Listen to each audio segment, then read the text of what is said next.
Today's Bible verse comes from Joshua chapter 1, verse 8, King James Version.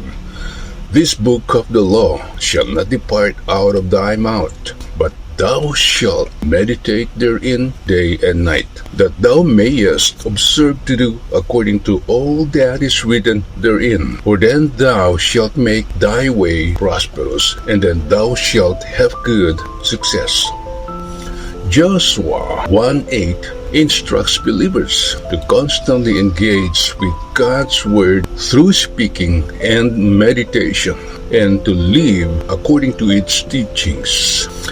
This practice is presented as a path to experiencing God's blessings and achieving true success and prosperity. Here's a more detailed explanation. Number 1. This book of the law shall not depart from your mouth. This emphasizes the importance of constantly having God's Word on your mind and speaking it, potentially in prayer or conversation. Number 2. Meditate on it day and night.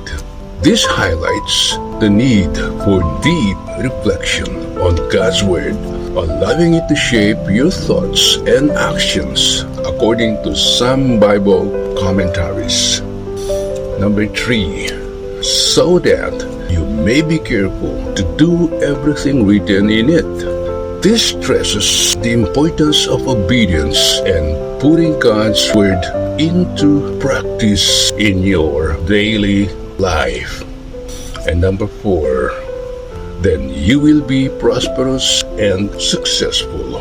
This promise suggests that by consistently engaging with God's Word and living in accordance with it, believers will experience God's favor and blessings, leading to a life aligned with His purpose.